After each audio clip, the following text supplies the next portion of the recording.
Just বোতলটা পরিবর্তন করে মেটেরিয়ালসটা ঠিক রেখে তিনি সত্যকে মিথ্যা হিসাবে এবং মিথ্যাকে সত্য হিসাবে চমৎকারভাবে পরিবেশন করতে পারেন।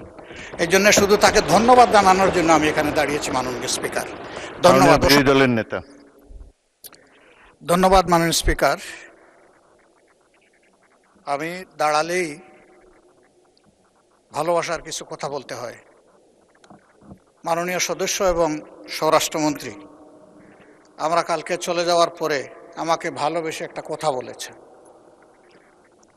তিনি বলেছেন যে আমি একটি অসত্য কথা এখানে বলে গেছি। আমি এটা জানতে পারলাম। তো আসলে আল্লাহ তাআলা তাকে অপূর্ব দক্ষতা দিয়েছেন।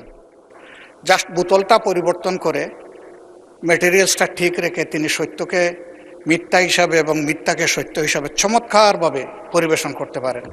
এই জন্য শুধু তাকে ধন্যবাদ জানানোর জন্য আমি এখানে দাঁড়িয়েছি। মাননীয় স্পিকার, ধন্যবাদ, অসংখ্য ধন্যবাদ। মাননীয় বিরোধী দলের নেতা, আপনি পয়েন্ট অফ অর্ডারে নিশ্চয়ই এই বক্তব্য রেখেছেন। পয়েন্ট অফ অর্ডার চলমান বিষয়ের উপরে, এটা তো গতকালকের বিষয়, গতকালকেই শেষ হয়ে গিয়েছে, সুতরাং এটা এখন আর নতুন করে তোলার কোনো প্রয়োজন নেই। মাননীয় মন্ত্রী উত্তর দেওয়ার প্রয়োজন নাই। উনি যদি হাউসে থেকে বলতেন তাহলে নিশ্চয়ই আপনাকে রাইট অফ রিপ্লাই দিতাম। আপনি তারপর কিছু বলতে চান? না তো, মাইক অন করেন। মাননীয় স্পিকার, আপনাকে ধন্যবাদ।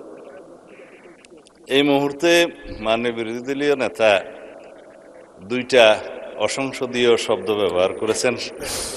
সেটা হচ্ছে মিথ্যা। এটা অসত্য বললে আমি আপত্তি করতাম না। এই যে আমি কালকে মিথ্যা বলেছি বয়ান, তো এইটা মিথ্যা শব্দটা অসংসদীয় হিসেবে এটা এক্সপান্স করার জন্য আমি অনুরোধ জানাই। দ্বিতীয় কথা হচ্ছে,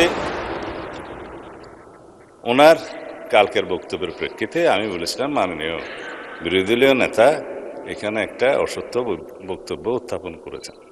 সেটা ছিল যেখানে রুল 62 অনুসারে আপনি তারপরে একজন বেসরকারি সদস্যের উত্থাপিত মুলতাবি প্রস্তাব গ্রহণ করেছেন, ওনারা ওয়াক আউট করার আরো অনেক পরে, তাহলে সেটা পার্লামেন্টে উত্থাপিত বা পড়িত হইল কিভাবে? সুতরাং আমি বলেছি সেই বক্তব্যটা অসত্য। ধন্যবাদ মাননীয় স্পিকার। মাননীয় সদস্যবৃন্দ, এখন মাননীয় বিরোধী দলের নেতা এটা নিয়ে আরো বলবেন, বলেন। বিভ্রান্তিটা এখানে মাননীয় স্পিকার, একই বিষয়ে একই প্রস্তাব একজন স্বতন্ত্র সংসদ সদস্য এনেছিলেন।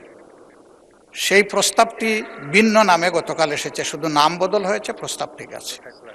আমি তো আগেরটা জানতাম বলেই বলেছি, এখানে আমি কোনো ভুল তথ্য দেইনি। ধন্যবাদ মাননীয় স্পিকার।